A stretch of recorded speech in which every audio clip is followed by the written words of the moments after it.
Hello dear student, আজি এখন ভিডিওত আলোচনা কৰিম তোমালোকৰ 8.3 6 নম্বৰ কোৱেশ্চন আগৰ খিনি হৈ গৈছে তোমালোকে যদি চোৱা নাই তেনেহলে ডেসক্ৰিপচনত লিংক দিয়া থাকিব তাৰ পৰা চাই ল'ব পাৰিবা নাইবা কমেন্ট বক্সত লিংক দিয়া থাকিব তাৰ পৰা প্লেলিষ্টত লিংক দিয়া থাকিব তাৰ পৰা চাই ল'ব পাৰিবা আৰু চেনেলত যদি তোমালোকে নতুন আহিছা তেনেহলে প্লিজ চেনেলটো সাবস্ক্ৰাইব কৰিবা আৰু ভিডিও এটা লাইক কৰি দিবা এতিয়া চোৱা কোৱেশ্চনটো ডিসকাস কৰো কোশ্চেনত কি কৈছে যে যদি এ বি সি কোন কিটা এ বি সি ত্ৰিভুজৰ অন্তঃকোণ হয় তেন্তে দেখুৱা যে sin b plus c divided by 2 equal to cos a by 2 এটো আমাক দেখাব লাগে সো এটা ত্রিভুজ আছে সাপোজ এ বি সি এটা ত্রিভুজ এটা এ বি সি ত্রিভুজ এটার অন্তর্গণ কেটে তিনটা কি কি এই তিনটার সমষ্টি কিমান অনেকটা আমি জানো আমি ইয়ার হয় আমি কি করি এটা আমি প্রুফ করি so answer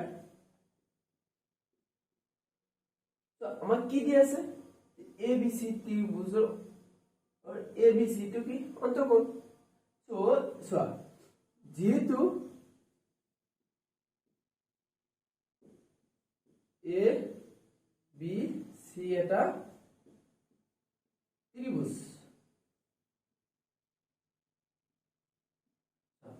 A B C যেহেতু এটা ত্রিভুজ সো তাহলে কি হবে that means A plus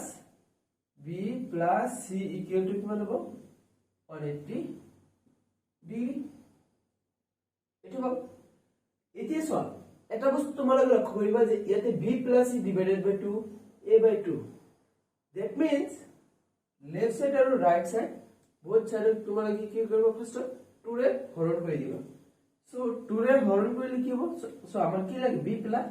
c লাগে so b plus c to আগত সেপাৰেট কৰি ল b plus c equal to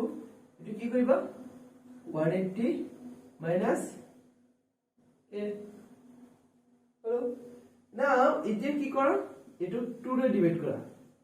b plus c divided by 2 equal to 180 minus a divided by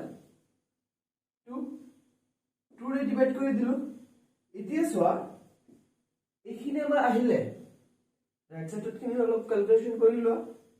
so b plus c divided by 2 equal to এটা কি হবে 180 by 2 কৰিলে কিমান হয় 90 minus a by 2 এটো কৰিলো এতিয়া চোৱাচোন both side আমি যদি sin লৈ লও sin লৈ কি হ'ব লেফট হ্যান্ড সাইড তো আমাৰ হৈ যাব সো রাইট হ্যান্ড সাইড তো পিছত আমি পাম সো both side আমি কি করি sin লৈ লও sin function so sin b plus c divided by 2 equal to sin 90 minus a by 2 কি বলো sin b plus c divided by 2 equal to sin 90 minus a divided by 2 so তার পিছত কি হ'ব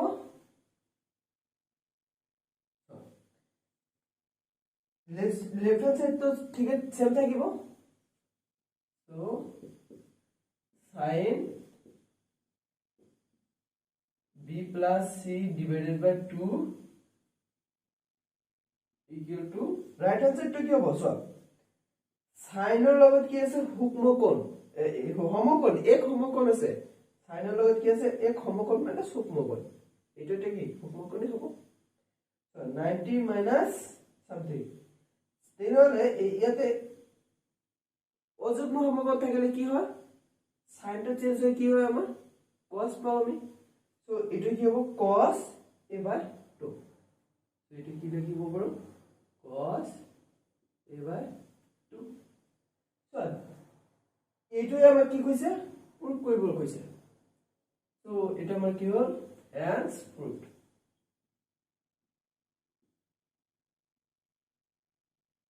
এটা মোৰ proof হৈ গ'ল চোৱা তোমালোকে এইটো তোমালোকে লাগিলে এটা স্ক্ৰিনশ্বট মাৰি ৰাখা তোমালোকে স্ক্ৰিনশ্বট মাৰি কেনে লিখি লবা নাও এতিয়া আমি ডিসকাস কৰিম কোৱেশ্চন নম্বৰ 7 সো এতিয়া 7 নম্বৰ কোৱেশ্চনত কি কৈছে so sin 67 degree plus cos 75 degree 0 degree আৰু 45 ডিগ্ৰীৰ মাজৰ কোণৰ ত্ৰিকোণমিতিক অনুপাত হিচাপে প্রকাশ করা সো এটা একদম সিম্পল কথা দ্যাট মিন্স কি সো এই অ্যাঙ্গেলটো কি করব কৈছে আমাৰ 0 to 45 ডিগ্ৰীৰ মাজত অনুপাত হিচাপে লিখিব কৈছে সো এটা আমি জাস্ট কি কৰিম 90 মাইনাস কৰি দিম হৈ যাব সো দিয়া আছে আমাৰ কি given sin 67 degree plus cos 75 degree এটা আছে সো এটাকে আমি কি লিখিব পাৰো সাইনটাকে আমি এটো সসন অলপ চেঞ্জ কৰিম এটো cos 90 minus 67 এটা লিখিব পাৰো না এইটো যদি এটা আমি কি চেঞ্জ কৰিম তেতে কি হ'ব cos এক সমকোণ মাইনাস এক সূক্ষ্মকোণ সো 90 पर 67 মাইনাস কৰিলে তেতে কি হ'ব cos to চেঞ্জ হৈ কি হ'ব sin হ'ব sin 67 ডিগ্ৰী লিখিব পাৰি আৰু প্লাস এইটো কি লিখিব পাৰো সো এইটো আমি লিখিব পাৰো যে sin 75 ডিগ্ৰী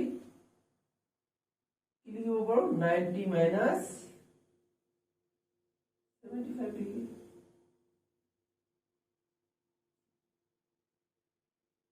আগতে পাম সো এটো কি হ'ব 90 পৰা 67 মাইনাস কৰি দিয়া তেনে আমি কি পাম cos 90 minus 67 কৰিলে 23 plus sin 90 minus 75 90 minus 75 কৰিলে কিমান পাম 50 এটো হল আমাৰ নিৰ্ণয় সমাধান এটো কি 0 to 45 এৰ ভিতৰ আছে দুটো অ্যাঙ্গেলে সো therefore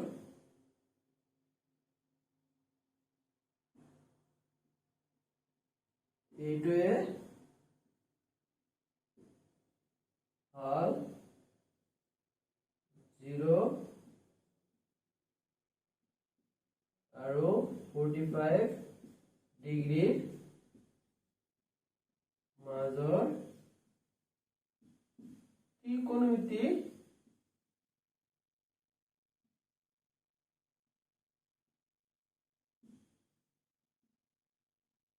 অনুপাত ত্ৰিকোণমিতিক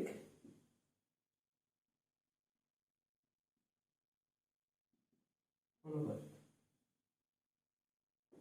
হৈ গ'ল সো আশা কৰিছো ভিডিওটো তোমালোকে বুজি পাইছা